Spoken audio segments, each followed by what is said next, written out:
আমরা একটা ভিডিও করছিলাম প্রবাস জীবন আর খেজুর গাছ সেম, তার প্রমাণ দেখেন। এই যে আমরা বলছিলাম ভিডিওতে যে প্রবাসী আর হলো খেজুর গাছ সেম। সেমটা হলো একজন প্রবাসী তার জীবন, নিজের জীবন বাজি রেখে টাকা ইনকাম করে ফ্যামিলিকে খাওয়ায়।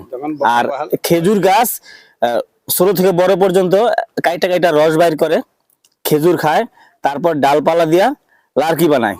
তার বাস্তব চিত্র দেখেন। এই খেজুর গাছটাকে কাইটটা খেজুর খাওয়ার পর কাইটটা চিত করে লার্কি বানিয়ে ফেলা রাখছে, দেখছেন? আর এই যে খেজুরগুলো দেখেন, এখনো খেজুরগুলো পড়ে আছে। এই যে খেজুরগুলো যদি আপনাদের দেখাই, এগুলা কিন্তু খাইতে বড় টেস্টে। খেজুরগুলো দেখছেন? এই খেজুরগুলো দেখেন, তার বাস্তব চিত্র দেখছেন? প্রবাসের খেজুর গাছ। আমাদের কথার সাথে ভিডিওর সাথে মিল আছে কিনা কমেন্টে অবশ্যই বলে যাবেন।